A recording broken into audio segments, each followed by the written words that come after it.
தேசியம் சார்ந்த ஒரு கட்சியை ஆரம்பிக்கப் போகின்றேன் என்று சொன்னவர் இப்பொழுது பலம் மிக்க ஜனாதிபதி வேட்பாளருக்கு நான் ஆதரவளிக்கப் போகின்றேன் என்று சொல்கிறார். கடந்த முறை உங்களோடு பேசிய பொழுது இருந்த நிலைக்கும் இப்பொழுது நீங்கள் தெரிவிக்கின்ற விடயங்களும் முற்று முழுதாக குற்றச்சாட்டுக்களாகவே இருக்கிறது. ஆமா, முரட்டுத்தனமான கண்மூடித்தனமான ஆதரவாளர் நான் ஏற்றுக்கொள்கிறேன். உங்களை பற்றி அவர் தெரிந்து வைத்திருந்த விடயம் என்று சொன்னீர்களே, அது என்ன? இன்னும் ஒரு பொய்யை சொல்லுகின்றார். என்னவென்றால், நான் ஸ்ரீதரன் எம்பியுடனும் சுமந்திரன் எம்பியுடனும் பேசியதை ரெக்கார்டிங் இருப்பதாக சொல்லுகிறார். இதுல அந்த சந்திரமௌலீசன் என்றவர் ஒரு பிரச்சனையை உருவாக்கி கொண்டிருக்கிறார். தயவு செய்து நீங்கள் இதை விளக்குமோ, எனக்கு வடிவா கிளியரா நீங்கள் சுமந்திரன் ஸ்ரீதரனாக்களோட கதைச்ச ரெக்கார்டிங் எல்லாம் எனக்கு வந்துட்டுது. அவர் அப்படியான ஒரு செயல்பாட்டை செய்தது என்பது தவறு என்று எப்படி நீங்கள் சொல்ல முடியும்? நான் அவருக்கு சொன்னேன், அதாவது உங்களை சுற்றி நச்சு பாம்புகள் வருகின்றன என்று சொன்னேன். நீங்கள் அவர் மீது முரண்பட்டிருக்கிறீர்கள். அவர் உங்களை துரோகி என்று குறிப்பிட்ட ஒரு ஒளிப்பதிவை நீங்கள் பலரோடு பகிர்ந்திருக்கிறீர்கள். இந்த சந்திரமௌலீசன் என்ற துரோகியை, தமிழின துரோகியை நான் தெளிவாக சொல்லியிருக்கிறேன், குரூப்களில் இருந்து வெளியே போகுமாறு. அனுமானங்கள் யாரையும் துரோகி என்று சொல்லலாம், யாரையும் இவரோடு சேர்ந்தவர் என்று சொல்லலாம். பாலா விக்னேஸ்வரன் தன்னுடைய குரல் பதிவிலே குழுமத்திலே போடுகிறார். இந்த உள்ளவர்களும் அர்ஜுனாவால முழுமையாக அர்ஜுன கருத்தைத்தான் பிரதிபலிக்க வேண்டும் என்றதும் இல்லை. இதிலிருந்து தெளிவாக, மிக தெளிவாக, ஆவணபூர்வமாக நிரூபிக்கப்படுகிறது. இவர்களோடு நீங்கள் பழகாதீர்கள் என்பதற்காகத்தான் உங்களை துரோகி என்றாரா? நீங்கள் என்ன துரோகம் செஞ்சு விட்டீர்கள் அவருக்கு? அவர் நினைக்கிறார் அவருடன் யாரும் விவாதத்துக்கு போக மாட்டார்கள். நான் இப்பொழுது சவால் விடுகிறேன். நான் செய்த துரோகம் என்ன என்பதை அர்ஜுனா இந்த இன்பத்தமிழ் வானொலியில நேரடியாக என்னுடன் விவாதத்துக்கு வேண்டும். நீங்கள் மூக்கத்தனமாக எதிர்க்கிறீர்கள் என்றால் எதிரிகள் உருவாகிற பொழுதுதான் பலம் அதிகரிக்கும் என்று குறிப்பிடுவார்கள். இதுலதான் அர்ஜுனா எங்கே நிற்கின்றார் என்ற அடிப்படையான கேள்வி வரும். நிச்சயமாக அர்ஜுனாவை நான் மூர்க்கத்தனமாக இருக்கிறேன். ஒரு நாளைக்கு இந்த இன்ப தமிழொலி ஈழத்தமிழனுக்கு சொந்தமான அவனுடைய சொந்த மண்ணில இருந்து கேட்கும். அதை நான் நம்புறேன். அன்பு தமிழ் உறவுகளே, உங்கள் அனைவருக்கும் அன்பான வணக்கம். இன்றைய சந்திப்பரங்கத்தில் நாம் சந்தித்து பேசவிருக்கின்ற விடயமும் பரபரப்பாக பேசப்பட்டு வந்த ஒரு விடயம். தற்பொழுது சற்று மாறுதலான சிந்தனைகளோடு மக்கள் மனதில் ஒரு மாற்றத்தை ஏற்படுத்தி இருக்கக்கூடிய டாக்டர் அர்ஜுனா ராமநாதன் பற்றியதே. இந்த விடயம் எது சம்பந்தமாக பேசப் போகிறோம் என்பதை இந்த கலந்துரையாடலில் நீங்கள் புரிந்து கொள்ளக்கூடியதாக இருக்கும். இன்றைய நிகழ்ச்சியில் என்னோடு கலந்து கொள்கிறார் லண்டனில் இருந்து சின்னையா சந்திரமௌலீசன் அவர்கள். வணக்கம் சந்திரமௌலீசன் அவர்களே. வணக்கம் இன்ப தமிழ் வானொலி நேயர்களே. வணக்கம் பாலசிங்கம் பிரபாகரன் அண்ணே அவர்களே. நாங்கள் இப்பொழுது நேரடியாக விடயத்துக்கு வருவோமாக இருந்தால், கடந்த 24ஆம் தேதி உங்களோடு பேசிய பதிவிலே நீங்கள் முக்கியமாக டாக்டர் அர்ஜுனா ராமநாதன் அவர்களுக்கு அவரால் கேட்கப்படாமல் ஒரு முன்வந்து ஒரு குழுமத்தை ஆரம்பித்து அதில் 1020 அங்கத்தவர்கள், அதி உச்ச அங்கத்தவர்களை இணைத்து இன்னும் ஒரு வாட்ஸ்அப் குழுமத்தை ஆரம்பிக்க வேண்டிய அளவுக்கு புலம்பெயர்ந்த மற்றும் தாயகத்திலே வாழ்கின்றவர்களை ஒருங்கிணைத்திருந்தீர்கள். அது சம்பந்தமாக நாங்கள் அன்று பேசியிருந்தோம். ஆனால் அர்ஜுனா ராமநாதன் அவர்கள் அரசியலில் புகுவதை அறிவித்ததன் பின்னர் அவருடைய செயல்பாடுகளில் பல மாற்றங்களை காண்கிறோம். ஒரு அறிமுகமாக நீங்கள் அவதானித்த மாற்றத்தை முதலிலே குறிப்பிடுங்களேன். நான் பார்த்த மாற்றம் என்றது பல இருக்கின்றது. முதலாவதாக அவர் ஜனாதிபதி ரணில் விக்ரமசிங்காவை 2 தரம் சந்தித்து பேசியிருக்கிறார். அது பற்றி அவர் மக்களுக்கு தெளிவாக சொல்லவில்லை. முதலாவது விடயம். ஒரு அரசியல் கட்சியை ஆரம்பிப்பதாக சொன்னார். அந்த அரசியல் கட்சியின் கொள்கை என்ன என்பதை அறிவிக்கவில்லை.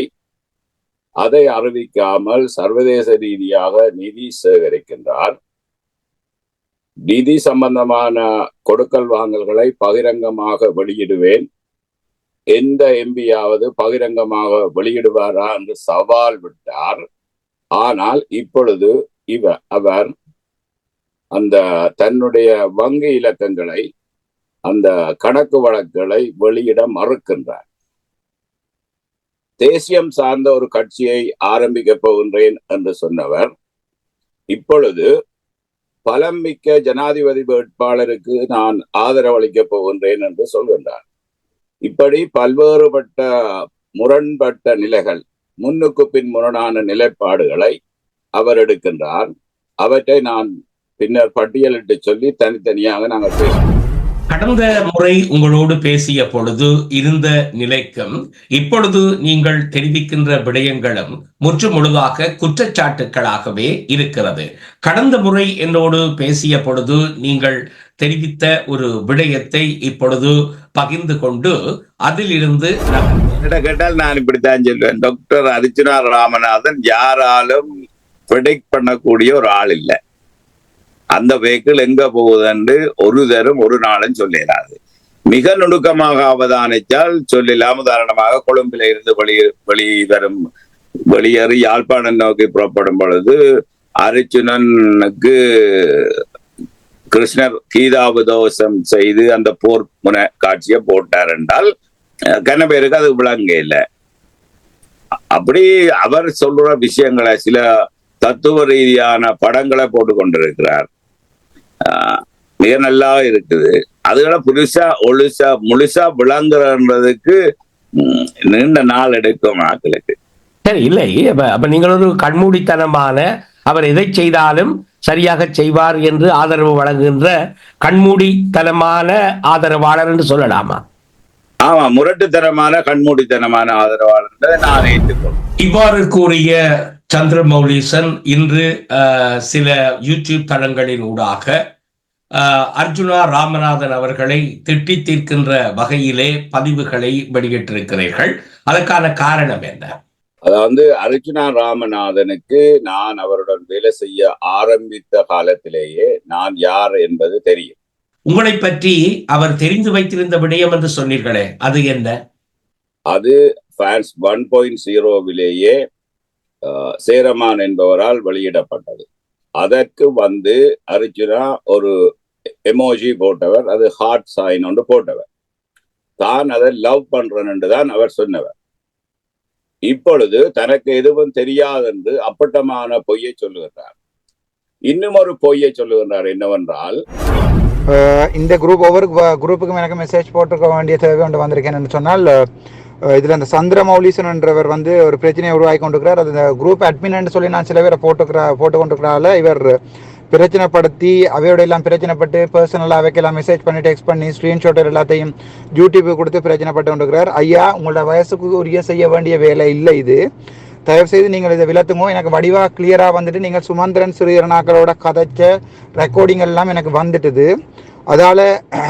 அதில் நான் இதில் கதைக்க விரும்பல. நீங்கள் வெளிநாட்டில் இருந்து கொண்டு அந்த துவாரான்ற பேர் ஒரு புனிதமான பேர். நீங்கள் அதில் பாவிச்சு நீங்கள் செய்கிற இந்த ஊழல் வேலையிலால பெரிய பிரச்சனைகள் வந்து கொண்டு இருக்குது. இந்த கடைசி நேரங்களில் உங்களுக்கு ஹார்ட் அட்டாக் வந்த மாதிரி நீங்கள் செத்து போகிறது எங்களுக்கு விருப்பம் இல்லை. தயவு செய்து இந்த குரூப் ஒன்றை குழப்பாம நீங்களா விலத்தி உங்களோட வேலையை பார்த்து கொண்டு போகுமாறு அன்புடன் கேட்டுக்கொள்கிறேன். நான் ஸ்ரீதரன் எம்பியுடனும் சுமந்திரன் எம்பியுடனும் பேசியதை ரெக்கார்டிங் இருப்பதாக சொல்லுகின்றார்.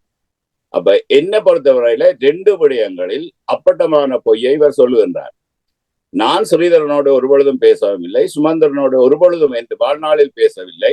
அப்படி ஒரு ரெக்கார்டிங் இருந்தால் அர்ச்சுனா உடனடியாக அதை பகிரங்கமாக வெளியிடுமாறு சவால் விடுகின்றேன். இதுல இருந்து எனக்கு தெரிகிறது என்னென்றால், அர்ச்சுனா தனக்கு வசதியான மாதிரி பொய் சொல்லக்கூடிய ஒரு மனிதர் என்றது எனக்கு தெளிவாக தெரிகின்றது. எனவே நான் அர்ச்சுனாவை முழுமையாக நிராகரிக்கிறேன். அர்ச்சுனா அவர்கள் மீது அளப்பரிய நம்பிக்கையும் அதே வேளையில் ஒரு முரட்டுத்தனமான ஆதரவாளனாக நீங்கள் இரவு பகலாக இயங்கியதை அந்த குடும்பத்தில் அங்கத்தவராக இருந்தவர் என்ற முறையில் பலரோடு முரண்பட்டீர்கள், பலரோடு பொருதினீர்கள், போர் புரிந்தீர்கள். அர்ச்சுனா ராமநாதனை பற்றி யாராவது தவறாக ஏதாவது குறிப்பிட்டாலே அவரை நீக்குகின்ற வகையில் கூட கடுமையான செயல்பாடுகளை செய்திருந்தீர்கள். அப்பொழுது இவ்வளவு மூத்தவராக இருக்கிறீர்கள், உங்களுக்கு ஆலோசனை வழங்கியவர்கள் அல்லது நீங்கள் அப்படி ஒரு கண்மூடித்தனமான ஆதரவை நீங்கள் ஏன் வழங்கினீர்கள்? இன்று அதற்கு நடைபெற்றிருக்கிறது ஏன் உங்களுக்கு மனவருத்தத்தை தர வேண்டும்? நான் நினைக்கிறேன் அர்ச்சுனா ஒரு நேர்மையான மனிதர் என்றுதான் என்னுடைய முதலாவது அசஸ்மெண்ட். இப்பொழுது அவர் ஏதோ அச்சுறுத்தலுக்கோ அல்லது பதவிக்கோ பணத்துக்கோ பிரபல்யத்துக்கோ ஏதோ ஒரு விடயத்தில் அவரை கையகப்படுத்தி விட்டார்கள் என்பதுதான் என்னுடைய ஊகம். அது உறுதியாக சொல்ல முடியவில்லை. இல்ல தயவு செய்த அண்ணன், அதாவது ஊகங்கள் வேண்டாம். உங்களுடைய ஊகம் என்பது நீங்கள் முதல் செய்திருக்க வேண்டியது. ஆகவே ஊகங்களை பற்றி நாங்கள் பேசுவதில் அர்த்தம் இல்லை. நடக்கின்ற விடயங்களில் உங்களுக்கு விசனத்தை அல்லது நீங்கள் இந்த நிலைக்கு தள்ளப்பட்டதற்கான காரணம், நீங்கள் ஆரம்பித்த குழுமத்தை அவர் தன்னிடம் தருமாறு உங்களிடம் வேண்டுகோள் விடுத்து. குட் மார்னிங், நான் டாக்டர் அர்ச்சுனா ஹதேகரன். அந்த குரூப்பில் வந்து என்ன அட்மினா போட்டு விட்டீங்கன்னு சொன்னா தான் அதை கம்யூனிட்டியோட ஜாயின் பண்ணி விடலாம். அதுக்கான தான் கேட்டிருக்கிறேன். அதை குரூப்பில் அட்மினா ஆட் பண்ணி விட்டீங்க என்றால் நான் அட்மின் என்றால் அந்த லார்ஜஸ்ட் கம்யூனிட்டி என்று கிரியேட் பண்ணிக்கிறேன். அதில் இந்த குரூப்பையும் ஜாயின் பண்ணி விடலாம். தேங்க்யூ. நீங்கள் உடனடியாகவே எந்த விதமான கேள்வியும் இல்லாமல் அவரிடம் அந்த குழுமத்தை, அந்த டாட்டா பேஸை நீங்கள் அவருக்கு உரிமமாக வழங்கினீர்களே, அதற்கு பிறகு ஏன் இந்த முரண் ஏற்பட்டது? அதாவது அவர் அவற்றை எடுக்கும் பொழுது எனக்கு என்ன உத்தரவாதம் தந்தாரோ அந்த உத்தரவாதத்தை அவர் நடைமுறைப்படுத்தவில்லை. அதாவது எல்லோருக்கும் கருத்தை சொல்லும் உரிமை இருக்கும், யாரையும் நீக்க கூடாது என்ற நிபந்தனையை எனக்கு விதித்திருந்தார். இப்பொழுது அவர் நடத்துகின்ற கம்யூனிட்டியிலே ஆரம்பத்திலே 36 கம்யூனிட்டிஸ் இருந்தன. இப்பொழுது 5 வாட்ஸ்அப் குரூப் தான் இருக்கின்றது. சாவச்சேரி வைத்தியசாலை மருத்துவர்கள் ஒரு குரூப் வைத்திருந்தார்கள், அவர்களை நீக்கிவிட்டார்கள். சாவச்சேரி அட்மின் ஸ்டாஃப் வைத்தியசாலை அட்மின் ஸ்டாஃப் ஒரு வாட்ஸ்அப் குரூப் வைத்திருந்தார்கள், அவர்களை நீக்கிவிட்டார்கள்.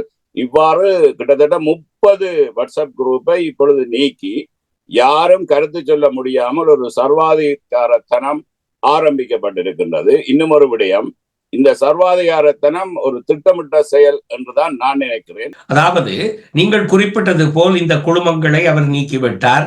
அதற்கான காரணங்கள் அவரிடம் இருக்கலாம். அதாவது மாற்றங்கள் ஏற்படுகிற பொழுது அல்லது அவருடைய நிலையிலே மாற்றங்களை அவர் உருவாக்குகிற பொழுது சில இடைஞ்சல்கள் இடையூறுகள் வருகிற பொழுது அப்படியான நடவடிக்கைகளை எடுக்கிற சுதந்திரம் யாருக்கும் எல்லோருக்குமே இருக்கிறது. அவர் அப்படியான ஒரு செயல்பாட்டை செய்தது என்பது தவறு எப்படி நீங்கள் சொல்ல முடியும்? நீங்கள் அவரிடம் அனுமதி கேட்டா இந்த குழுமத்தை ஆரம்பித்தீர்கள் இல்லையே? அவர் அதை பற்றி எதுவும் பேசவில்லையே? அவர் அதை பற்றி தவறாக எதுவும் நீங்கள் கையளிக்கும் வரை செய்யவில்லையே? இந்த நடைமுறைகளில் மாற்றம் செய்வது என்பது பாரிய குற்றமாக நீங்கள் எப்படி சொல்ல முடியும்? அவர்தான் செய்வது சரியாகத்தான் செய்வார், அவருடைய அணுகுமுறை சரியாகத்தான் இருக்கும் என்று முரட்டுத்தனமாக ஆதரவு வழங்கிய நீங்கள் இவ்வளவு விசனப்பட்டு ஒரு தனி மனிதனாக உங்களை ஒதுக்கியதோ அல்லது உங்களிடமிருந்து அந்த குழுமத்தை கைப்பற்றி கொண்ட காழ்ப்பிலே நீங்கள் பேசுகிறீர்களா? நிச்சயமாக இல்லை. தனி மனிதனாக ஒதுக்கினது பற்றி எனக்கு எந்த விதமான விடயமும் இல்லை. இவர் அதாவது வளர்ந்து செல்லும் பொழுது ஒரு நிர்வாக சபை என்று ஒன்றை உருவாக்க வேண்டும். அந்த நிர்வாக சபை தான் முடிவுகளை எடுக்க வேண்டும். ஆரம்பத்திலே 4-5 பேர் இருக்கல, அப்படி செய்ய முடியாது. இப்பொழுது ஒரு நிர்வாக சபை உருவாக்கப்பட வேண்டும். அவர் இப்பொழுது நியமித்திருக்கின்ற அட்மின் ஆட்கள் எல்லாரும் முகந்தெரியா முகமூடிகளாக இருக்கிறார்கள். அது மிக விசனத்துக்குரியது. டாக்டர் அர்ச்சுனா அவர்கள் என்ன செய்ய வேண்டும் என்று நாங்கள் இதிலே பேசுவதில் அர்த்தம் இல்லை. நீங்கள் அவர் மீது முரண்பட்டிருக்கிறீர்கள். அவர் உங்களை துரோகி என்று குறிப்பிட்ட ஒரு ஒளிப்பதிவை நீங்கள் பலரோடு பகிர்ந்திருக்கிறீர்கள். அந்த ஒளிப்பதிவை இப்பொழுது நாங்கள் கேட்கிறோம். இந்த சந்திரமௌலீஸ்வரன் என்ற துரோகியை, தமிழின துரோகியை நான் தெளிவாக சொல்லியிருக்கிறேன், குரூப்களிலிருந்து வெளியே போகுமாறு. இதற்கு பிறகும் இவர் இங்கே இருப்பது எனக்கு மட்டுமல்ல தமிழினத்துக்கு செய்கின்ற துரோகம் என்பதை தெளிவாக சொல்லவும்.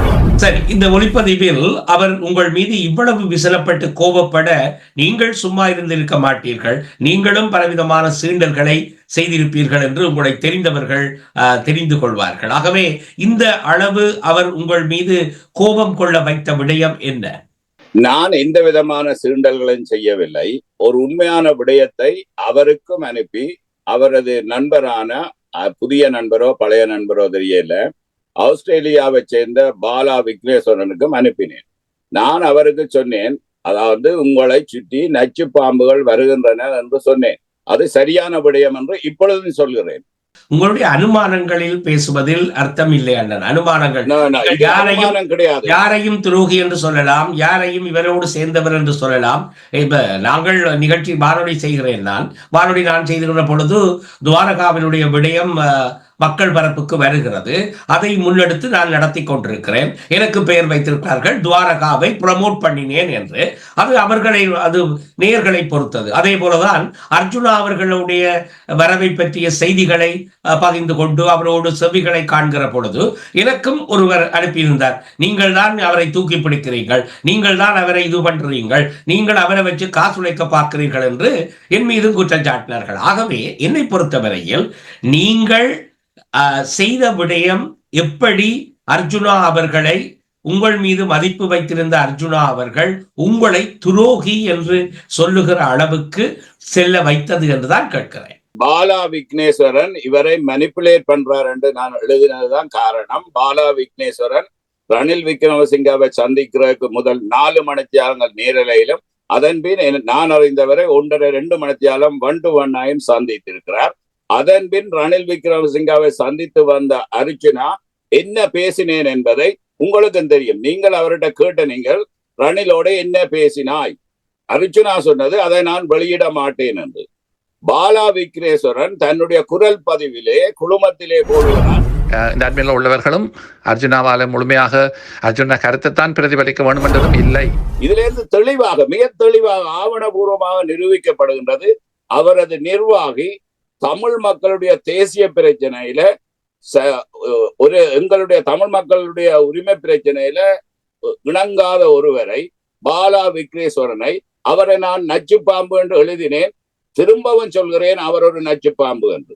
இப்பொழுது அவரே அந்த குழுமத்தை கையகப்படுத்தியதற்கு பிறகு அந்த குழுமத்தில் நீங்கள் அவரோடு சேர்ந்து பயணிக்கிறவர்களை சாடுகிற பொழுது அதனால் தான் அவர் உங்களை துரோகி என்று சொன்னார். துரோகி என்று சொல்லுகிற அளவுக்கு நீங்கள் செய்தது ஒரு கருத்தை நீங்கள் சொன்னீர்கள், இவர்கள் இப்படியானவர்கள், இவர்கள் நச்சு பாம்புகள், இவர்களோடு நீங்கள் பழகாதீர்கள் என்பதற்காகத்தான் உங்களை துரோகி என்றாரா? நீங்கள் என்ன துரோகம் செய்து விட்டீர்கள் அவருக்கு? அதைத்தான் நான் மிக வெளிப்படையாக பகிரங்கமாக அர்ச்சனாவுடன் சவால் விடுகிறேன். அவர் நினைக்கிறார் அவருடன் யாரும் விவாதத்துக்கு போக மாட்டார் என்று. நான் இப்பொழுது சவால் விடுகிறேன், நான் செய்த துரோகம் என்ன என்பதை அர்ச்சனா இந்த இன்பத்தமிழ் வானொலியில நேரடியாக வந்து என்னுடன் விவாதத்துக்கு வரட்டும். ஏன் இப்படி அப்பட்டமான பொய்யை சொல்லுகிறார்? இதுல இருந்து அர்ச்சனா சொல்லுகிற எந்த விடயத்தை நம்பலாம் என்ற கேள்விக்குறி என் மனதிலே ஏற்பட்டு விட்டது. இப்ப நீங்கள் ஒரு தனி மனிதனாக இருந்து கொண்டு சவால் விட்டால் அவருக்கு இப்பொழுது பல்லாயிரக்கணக்கானவர்கள் ஆதரவு தளத்திலே அவருக்கு பங்களிப்புகள், நிதி வழங்குகிறார்கள். அவர் உலகளாவிய ரீதியில் பல வங்கி கணக்குகளை கூட பகிர்ந்திருக்கிறார். ஆகவே அவருடைய ஆதரவு தளம் இருக்கிற பொழுது நீங்கள் ஆதரவு வழங்கியவர்கள் இப்படி ஒவ்வொருவராக அவரை சவாலுக்கு இழுப்பது என்பது சாத்தியமான விடயம். அந்த விஷயத்திலே நீங்கள் எப்படி தனியே நிற்கிறீர்கள் என்று சொல்லுங்களேன். ஏன் நீங்கள் முதன்மை பெற வேண்டும் என்று சொல்லுங்களேன். நான் ஏன் முதன்மை பெற வேண்டும் என்றால் அவரது ஆதரவு தளத்தை அடித்தளத்திலிருந்து கட்டி எழுப்பியவன் நான். எனக்கு அந்த நண்பர்களை இணைத்து கொண்டதிலே எனக்கு பெரும் பங்கு இருக்கின்றது. நான் மிக வெளிப்படைத்தன்மையாக அவருக்கு எல்லாத்தையும் ஒப்படைச்சிருக்கிறேன். நான் இதில் முதன்மையானவன். அர்ச்சனாவின் ஆதரவு தளத்தை கட்டி எழுப்புவதில் நான் முதன்மையானவன். சாவகச்சேரியிலே எனக்கு நெருக்கமான நண்பர்கள் பலர் இருக்கிறார்கள். நான் உங்களுக்கு படத்தை அனுப்பியிருக்கிறேன். அர்ச்சனாவின் கார் யாழ்ப்பாணத்திலிருந்து போகும் பொழுதும் கொழும்பிலிருந்து திரும்பி வரும் பொழுதும் அவருக்கு பாதுகாப்பாக சென்றவர்கள் எனக்கு தெரிந்தவர்கள். அவர்கள் அனுப்பின படங்களை உங்களுக்கு அனுப்பி வைத்திருக்கிறேன். அப்படி என்னை ஒரு தனி நபராக சொல்ல முடியாது. நான் தனி நபராக இருந்தாலும் ஒவ்வொரு தமிழ் மகன் கேள்விக்கும் அர்ச்சனா பதில் அளிக்க வேண்டும். உங்களை பொறுத்தவரையில் தனிப்பட்ட முறையில் உங்களுக்கு ஏற்பட்ட இந்த விடயத்தை பார்க்கிற பொழுது நீங்கள் கோபப்படுகிறீர்கள். ஆனால் ஒரு பொது மகனாக அவருடைய செயல்பாட்டில் நீங்கள் என்ன தவறுகளை கண்டிருக்கிறீர்கள்? சரி, நான் ஒரு பட்டியல் எழுதி வச்சிருக்கிறேன், ஒவ்வொன்றாக சொல்லுகின்றேன். முதலில் சொன்னார் அரசியலில் இறங்க மாட்டேன் என்று. இப்பொழுது வேறு பேச்சு பேசுகின்றார். காசு சேர்க்க மாட்டேன் என்று சொன்னார். இப்பொழுது வேறு பேச்சு பேசுகின்றார். எந்த அரசியல்வாதியாவது வங்கி கணக்கை வெளியிடட்டும் என்று சவால் விட்டார். இப்பொழுது தனது வங்கி கணக்கை வெளியிட மறுக்கிறார். ஐபிசிக்கு எதிராக மோசமான நிதி மோசடி குற்றச்சாட்டை முன்வைத்தார். இப்பொழுது வேறு பேச்சை பேசுகிறார். இப்படியே அரிச்சுனாவின் முன்னுக்கு முரணாக பேசி வருகிறார். தலைவர் பிரபாகரன் இல்லை என்று ஸ்ரீலங்கா அரசு அறிவித்த பொழுது சிங்களவர்கள் புக்கை வாங்கி தந்தார்கள். கிரிபாத், நாங்கள் கவலையுடன் இருந்தோம். தலைவர் இருக்கிறார் என்று வந்தவுடன் வெடிகொளுத்தி கொண்டாடினோம் என்றவர் இப்பொழுது தலைவரின் இருப்பை கேள்விக்குறியாக ஒரு ஒலிப்பதிவு வெளியிட்டிருக்கிறார்.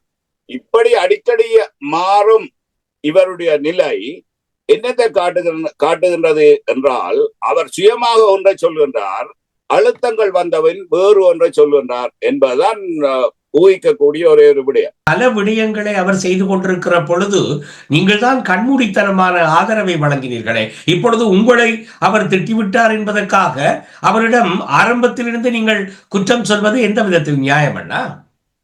இதைத்தான் சொல்றது the straw on the camel's back என்று சொல்றது. அதாவது ஒட்டகத்தின் முதுகில் வைக்கப்படுகின்ற ஒரு சிறு, அது என்னன்னு சொல்ற, ஸ்ட்ரோன்னா என்ன சொல்ற, வைக்கோல் தும்பு. அதாவது ஒரு ஒட்டகத்தின் மீது நீங்கள் பாரங்களை ஏற்றி கொண்டிருக்கும் பொழுது அந்த ஒட்டகம் மெல்ல மெல்ல தன்னால் முடிந்த பாரத்தை தாங்கும். ஆனால் ஒரு 5 கிராம் உள்ள கடைசி ஸ்ட்ரோ வைக்கோல் அந்த ஒட்டகத்தின் முதுகை கிழிக்கும், ஒட்டகம் விழும். அப்படியான நிலைக்குத்தான் நான் தள்ளப்பட்டேன். நான் தள்ளப்பட்டது என்னவென்றால், என்னை துரோகி என்று சொல்லுகின்ற அளவுக்கு நான் என்ன செய்தேன் என்றதான் அடிப்படையான கேள்வி. நீங்கள் துவாரகா ஆதரவு குழுமத்தையும் இவ்வாறுதான் நீங்கள் ஆரம்பித்திருந்தீர்கள். துவாரகா ஆதரவு குழுமத்தை நீங்கள் நடத்தியவர் என்பது அவருக்கு ஏற்கனவே தெரியும் என்று நீங்கள் குறிப்பிடுகிறீர்கள். ஆனால் அவர் இப்பொழுது அரசியல் பிரவேசம் செய்கிற பொழுது அப்படியான ஒருவரோடு தொடர்புகளை தான் பேணி வைத்திருப்பது என்பது அவருக்கு சங்கடமாக அங்கே அரசியல் நகர்வுகளுக்கு இருக்கும் என்ற காரணத்தினால் உங்களை விலக்கி வைப்பதற்கு அல்லது உங்களை அந்நியப்படுத்தி அல்லது உங்களை துரோகி என்று சொல்லுவதன் மூலம் அவர் அரசியல் லாபம் கிட்டியிருக்கிறது அல்லது அரசியல் லாபத்துக்காக அதை செய்திருக்கிறார் என்று சொல்லுகிறீர்களா? அரிச்சுனாவுக்கு நான் வேலை செய்ய ஆரம்பிக்கும் பொழுது நான் என்னுடைய 1.0 2.0 திரும்ப போட்டுக் கொண்டிருந்தேன். மை பிளான், எனது கொள்கை என்று ஒரு அறிக்கையை விட்டிருந்தார். அந்த மை பிளான்ல அவர் சொன்னது என்னென்றால், எல்லா சமூக செயல்பாடு அரசியல் அமைப்புகளையும் ஒன்றாக்கி ஒரு குடையின் கீழ் தமிழ் மக்களுடைய ஆரோக்கியமான சுகாதார சேவையை உறுதி செய்தல், அதை தொடர்ந்து கல்வி மற்றும் இடங்களுக்கும் விரிவுபடுத்தல் என்பதுதான் கொள்கை. அதன் அடிப்படையில் நான் டக்ளஸுடனும் பேசுவேன், அங்கேனுடனும் பேசுவேன், கருணா பிள்ளையான் உட்பட என்று பேர் சொல்லியிருந்தார். நான் ஒன்றும் கருணா பிள்ளையானை விட மோசமான ஆள் கிடையாது. கருணா தானே ஒத்துக்கொள்றான். என்ன சொல்றான்? ரணில் விக்ரமசிங்க கேட்டுத்தான் நான் இயக்கத்தை உடைச்சான். அரிச்சுனா ஒத்துக்கொள்கிறார், எங்கட இயக்கத்தை உடைச்சு அழிச்சவன் ரணில் என்று ஒத்துக்கொள்கிறார். அவர்களுடன் பேச தயாரான அரிச்சுனா எந்த வகையில் நான் அதிலே இருக்க முடியாது என்று சொல்ல முடியும்? சரி, இந்த இடத்தில் அர்ஜுனாவினுடைய எதிர்காலம் என்பது நிச்சயமாக அவருடைய கையிலே தான் இருக்கிறது. அவருடைய செயல்பாடுகள் என்பதுதான் மக்கள் ஆதரவை அவருக்கு வழங்க போகிறது. அவர் ஆரம்பத்தில் ஒரு புள்ளி விவரத்தை நேற்று சமீபத்தில் கூட ஒரு செவ்வியிலே குறிப்பிட்டார். தனக்கு 88% ஆதரவாக இருக்கிறார்கள், 12% தான் எதிராக இருக்கிறார்கள். அந்த 12ஐயும் நான் ஆதரவு தளமாக மாற்றுவேன் என்ற நம்பிக்கையை வெளியிட்டிருக்கிறார். அதே போன்றுதான் நீங்களும் பல புள்ளி விவரங்கள் எடுத்திருந்தீர்கள். இந்த புள்ளி விவரங்களை நம்பி அவர் பயணிக்கிறார். அதே வேளையில் அவர் 69,000 ஃபாலோவர்ஸாக இருந்தது, இப்பொழுது 89,000 ஃபாலோவர்ஸாக வந்திருக்கிறது. இந்த ஃபாலோவர்ஸ் என்றதையும் கூட அவர் நம்பிக்கையாக தன்னுடைய ஆதரவாளர்கள் என்று எடுக்கிறார். பார்வையாளர்களாக பல்லாயிரக்கணக்கானவர்கள் இருப்பார்கள், புதினம் பார்ப்பவர்கள் பல்லாயிரக்கணக்கானவர்கள் இருப்பார், தகவல் சேகரிப்பதற்காக அதற்குள்ளே புகுந்திருப்பவர்கள் இன்னும் பல்லாயிரம் இருப்பார்கள். ஆகவே அவற்றையெல்லாம் அவர் புரிந்து கொள்ளவில்லையா என்ற ஒரு கேள்வியும் இருக்கிறது இல்லையா? இந்த ஸ்டாட்டிஸ்டிக்ஸ்ல இருக்கிற மிக முக்கியமான விடயம், 5 பேர் வாக்களித்து அது 4 பேர் இவருக்கு ஆதரவு என்று சொன்னால் அது 80%. அரிச்சுனா இங்கே வெளியிட வேண்டிய விடயம் என்னென்றால், அது ஒரு ஸ்ட்ராட்டிஃபைட் சாம்பிளா, அது ஒரு நேர்மையான சாம்பிளா. அதை விட்டுட்டு அரிச்சுனா மக்களை ஏமாத்துற வேலையைத்தான் இதுலேயும் செய்கிறார். 88% என்று சொல்வது கூட அப்பட்டமான ஏமாற்றுத்தனம். இல்லை, அர்ஜுனா அவர்களுடைய அறிவு அல்லது அவருடைய கல்வி அறிவு என்பது அபரீதமானது. உலக அறிவியல் அறிந்தவர், கற்றுக்கொண்டவர், பல குவாலிபிகேஷன், அவர் எல்லா விஷயங்களும் செய்து இருக்கிறார். அவரிடம் நல்ல திட்டங்கள் இருக்கிறது. சமீபத்தில் ஒரு செவ்வியில் கூட இளைஞர்களை ஊக்குவிப்பது, தன்னிடம் ஒரு பையன் யூடியூப் தம்பி ஒருவர் பேட்டி எடுக்க கேட்டார். நான் உடனே சொன்னேன், நீ இப்படி வரக்கூடாது, நீ ஒழுங்கா போய் ஷேவ் எடுத்து தலைமையில வெட்டி நல்ல உடுப்பு போட்டு கொண்டு வந்து என்ன பேட்டி என்று சொல்லி நான் அவனை ஊக்கப்படுத்தினேன் என்று ஒரு உதாரணம் சொன்னார். இந்த இடத்தில் இங்கிருந்து எங்கு என்று சொல்லுகிற பொழுது ஒரு ஆதரவாளராக இப்பொழுது உங்களை பகைத்து உங்களை எதிரியாக்கி அல்லது நீங்கள் விசனப்பட்டு இருக்கக்கூடிய ஒரு சூழலை உருவாக்கி இருக்கிறார்.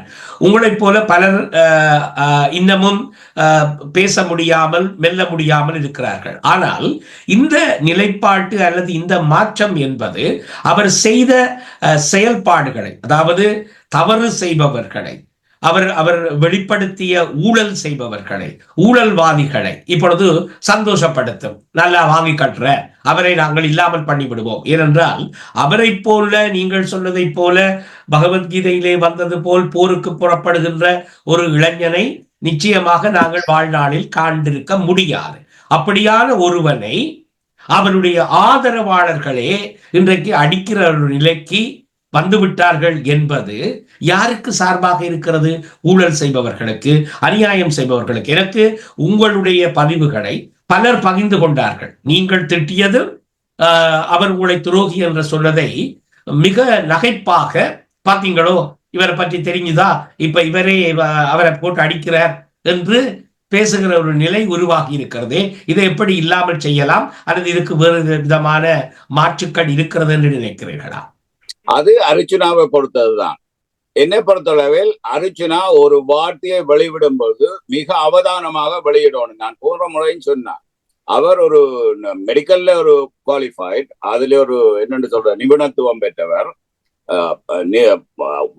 நோயாளிகளை கையாளுகின்ற விடயத்திலே நிபுணத்துவம் பெற்றவர், மாற்று கருத்து இல்லை. ப்ரொஜெக்ட் மேனேஜ்மெண்ட் என்ற விஷயத்திலே நிபுணத்துவம் பெற்றவர், மாற்று கருத்து இல்லை. ஆனால் மக்கள் தொடர்பாடல் என்கின்ற விடயத்திலே வார்த்தை தவறிவிட்டாய் கண்ணம்மா மார்பு துடிக்குதடி என்ற ஒரு பாட்டு இருக்குது. அப்படியான வார்த்தை தவறுகின்ற வேலைகளை அர்ச்சுனா செய்யக்கூடாது.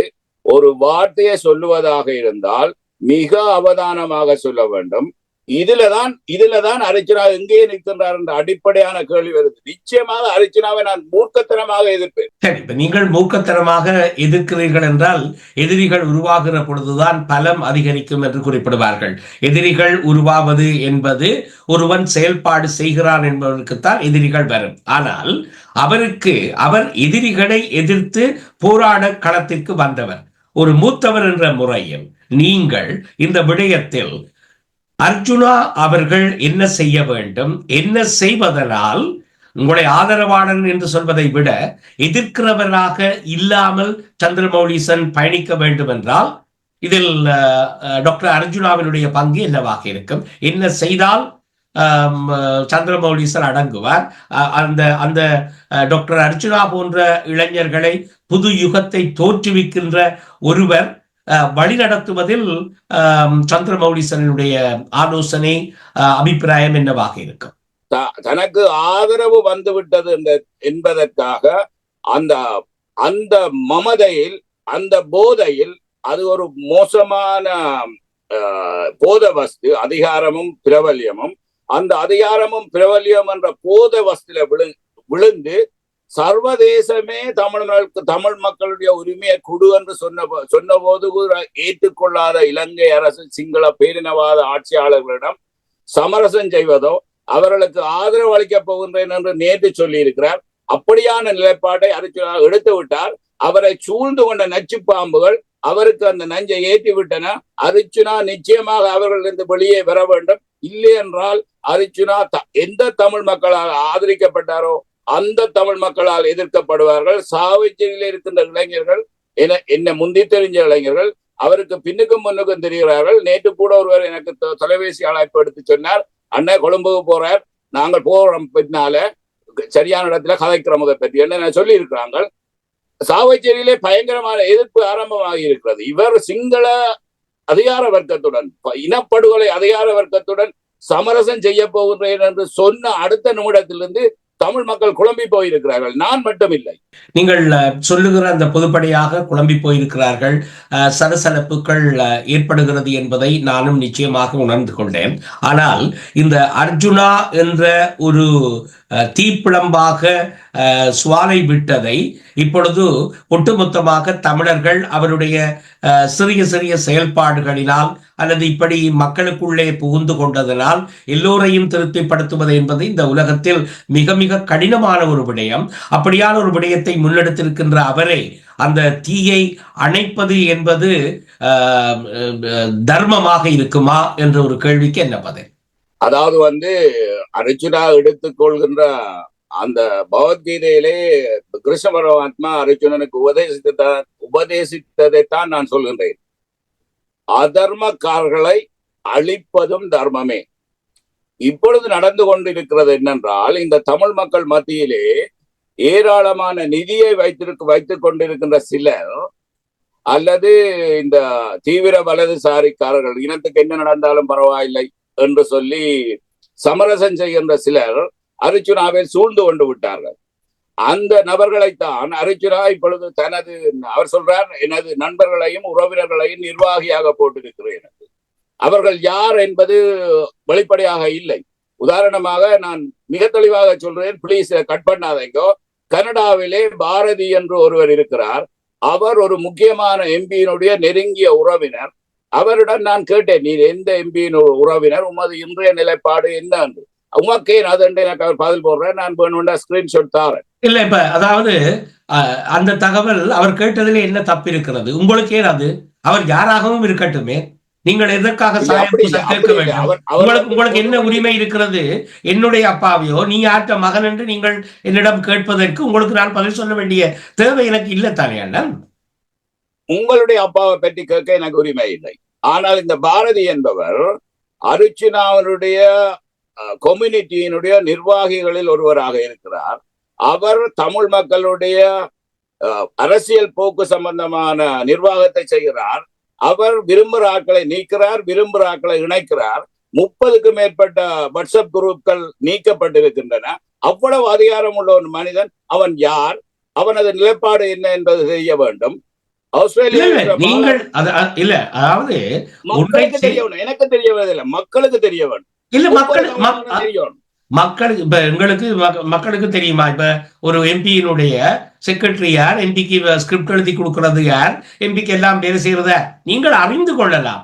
அதுக்காக நீங்கள் அடிச்சு இல்லாட்ட உங்களுடைய அப்பா என்ன எம்பி, நீங்கள் எந்த கட்சியை சேர்ந்த நீங்கள் என்ற தகவல் அறிஞ்ச முடியுமென்றா அறியுங்கோ. ஆனா நீங்கள் கேட்டு நான் சொல்லணும்ன்ற தேவையில்லை தானே அண்ணன்? இல்ல, இதைத்தான் சொல்றது கான்ஃபிளிக்ட் ஆஃப் இன்ட்ரெஸ்ட் என்று சொல்லி. நிறைவாக உங்களிடம் நான் கேட்க விரும்புவது என்னவென்றால், ஒரு இளைஞன் ஒரு மாற்றத்தை ஏற்படுத்த வேண்டும் என்ற முனைப்போடு களத்திலே இறங்கி இப்பொழுது வைத்தியத்துறையிலே பல மாற்றங்களை தெரிந்தோ தெரியாமலோ அங்கே இடம்பெறுகிறது என்பதை பலர் ஏற்றுக்கொள்கிறார்கள். பல விடயங்கள் அங்கே முன்னேற்றகரமாக விழிப்போடு இடம்பெறுகிறது. ஆனால் இவரால் ஏற்படுத்தப்பட்டது என்று இன்று அவருக்கு மாலை சூடுவதற்கு யாரும் வரப்போவதில்லை. அதுதான் எங்களுடைய சமூகம். ஆனால் அவருடைய அடுத்த கட்ட நகர்வான இந்த அரசியல் நகர்வு என்பது, மக்கள் ஆதரவு என்பது சாதாரணமாக பெற்றுவிடக்கூடிய ஒன்று அல்ல. அதை தக்க வைத்துக் கொண்டு டாக்டர் அர்ஜுனா பயணிக்க வேண்டும் என்றால், மூத்தவராக ஆதரவு தளத்தை உருவாக்கியவராக சந்திரமௌலீசன் அவர்களுடைய ஆலோசனை என்ன செய்யக்கூடாது என்றதல்ல, என்ன செய்து இப்பொழுது இதுவரையில் நீங்கள் வைத்திருக்கக்கூடிய குற்றச்சாட்டுக்கள், நீங்கள் இதுவரையில் சொன்ன தவறுகள் என்னென்ன திருத்தப்பட்டால் இந்த இளைஞனை தமிழ் மக்கள் ஆதரிக்க வேண்டும் என்று ஒரு ஆலோசனையோடு நிகழ்ச்சியை நிறைவு செய்வதுதான் ஆரோக்கியமாக இருக்கும் என்று நினைக்கிறேன். உங்கள் ஆலோசனை, டாக்டர் அர்ஜுனா ராமநாதன் தொடர்ந்து அரசியல் களத்தில் இளையவர்களை கொண்டு, கற்றவர்களை கொண்டு ஒரு புதிய ஒரு களத்தை உருவாக்க வேண்டும் என்றால் என்ன விதமாக அவர் நகர வேண்டும் என்று பட்டியலிட்டு சொல்லுங்கள். நாங்கள் நிகழ்ச்சியை நிறைவு செய்வோம். என்னுடைய ஆலோசனை, அர்ஜுனா ஒரு ஒன் வே ரோட் ஆலோசனை ஏற்கிறாள் என்பது எனக்கு தெரியும். ஆனால் அர்ச்சுனாவினுடைய இன்றைய போக்கிலே ஆலோசனை சொல்ல வேண்டிய நிர்பந்தத்துக்கு அவர் உள்ளாகிறார். முதலாவது, அவர் உண்மை பேச வேண்டும். இல்லாத விடயங்களை சொல்லக்கூடாது. நடக்கின்ற விடயங்களை மக்களுக்கு சொல்ல வேண்டும். சொன்ன விடயத்தை மாற்றுவதாயின் மக்களுக்கு நியாயப்படுத்த வேண்டும். உதாரணமாக இந்த வங்கி கணக்கு விவரம். அடுத்தது, வாய் திறந்தால் யோசிச்சு கதைக்கணும். உதாரணமா பாஸ்கர்ன நிதி மோசடிக்காரன் சமாதானத்துக்கு போயிடலாம். சந்திரமௌலிசனை துரோகி என்றுட்டு காரணம் காட்டணும், இல்லைன்னா சந்திரமௌலிசனோட சமாதானத்துக்கு போயிடலாம். என்ன சந்திரமௌலிசனை துரோகி என்று சொல்வதாக இருந்தால் என்ன துரோகம் செய்தார் என்று சொல்ல வேண்டும்.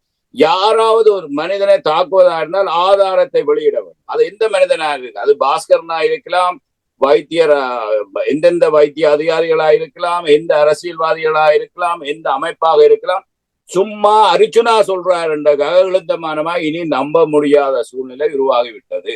அந்த நம்பக்கூடிய சூழ்நிலையை மீண்டும் உருவாக்க வேண்டியது அர்ச்சுனா மீது இருக்கின்ற காலத்தின் கட்டாயம். அர்ச்சுனா ஒரு உறுதியான இப்படியான ஒரு இளைஞனை கிடைப்பது மிக அரிது. அந்த இளைஞன் தனது எதிர்கால சிந்தனைகளை நாசமாக்கிவிடக் கூடாது என்றுதான் நான் அவருக்கு வாழ்த்து. ஒரு சந்திரமௌலீசன் அவர்கள் வெளிவந்து இந்த விடயத்தை பேசியிருக்கிறார். பல நாடுகளிலிருந்து தங்களுடைய உணர்வுகளை ஒலிப்பதிவுகள் மூலம் அல்லது காணொளிகள் மூலம் தனிப்பட்ட முறையில் பகிர்ந்து கொள்கிறார்கள். இதே மாதிரியான ஒரு ஆரோக்கியமான மக்கள் கருத்துக்களை பகிர்ந்து கொள்கிற நிகழ்ச்சி, அது அர்ச்சுனா ராமநாதனுக்கு எதிரானது அல்லது ஆதரவானது என்பதை விட ஒரு களத்தை 88/12 இருந்த நாள், முதல் நாள் இரவே சாவகச்சேரி மக்கள் கூடியிருந்தார்கள். இப்பொழுது கேள்வி எழுப்பப்படுகிறது ஊடகங்களில், 3ஆம் நாள் அந்த மக்கள் எங்கே? அப்படியான சூழல் மாற்றங்கள், கள மாற்றங்கள், உங்களுடைய செயல்பாடுகளினால் மக்களுடைய மனநிலை மாற்றங்கள் வருகிற பொழுது அவற்றை வருகிற ஞாயிற்றுக்கிழமை கடந்த வாரம் செய்வதாக இருந்தது. அந்த நிகழ்ச்சியை மக்கள், உலகளாவிய ரீதியில் வாழ்கிற மக்கள் அர்ச்சுனாவினுடைய பயணத்தை விமர்சிப்பது என்பதற்கு மேலாக அவர் ஆரோக்கியமாக பயணிப்பதற்கான வழிமுறைகளை பகிர்ந்து கொள்கிற ஒரு நிகழ்ச்சியாக, தாங்கள் கண்கிற குறைகளை, அதே வேளையில் நிறைகளை, அவருடைய பாதையை வகுக்கிற ஒரு நிகழ்ச்சியாக வருகிற ஞாயிற்றுக்கிழமை ஆகஸ்ட் மாதம் 4ஆம் தேதி அந்த நிகழ்ச்சியில் உங்கள் அனைவரையும் சந்திக்கும் வரை, அந்த நிகழ்ச்சியில் டாக்டர் அர்ச்சுனா அவர்களும் கலந்து கொண்டு மக்களுடைய கருத்துக்களை, அது ஆதரவாக இருந்தால் என்ன, எதிராக இருந்தால் என்ன, நேரடியாக சந்தித்து தன்னுடைய நிலைப்பாடுகளை தெளிவுபடுத்துவது காலத்தின் கட்டாயம் என்ற ஒரு வேண்டுகோளையும், அதே வேளையில் அர்ச்சுனா அவர்கள், சந்திரமௌலீசன் அவர்கள் குறிப்பிட்டது போல் தவறை செய்துவிட்டு அதற்கு மன்னிப்பு கேட்பது என்பதை தவிர்த்து பயணிக்க வேண்டும் என்ற ஒரு வேண்டுகோளையும் விடுத்து மீண்டும் உங்கள் அனைவரையும் சந்திக்கும் வரை வணக்கம். ஒற்றை விரல் நீட்டில் தமிழரை ஒன்றாய் அணி கூட்டி கடலெறி முற்றம் வரை நின்ற உறுதியின் முடிவேரே. பேசம் எனும் கால பொருளதன் தீர்வாயம தொற்றை வழியதாய் பேசப்படும் எங்கள் தமிழின குதிகீதே.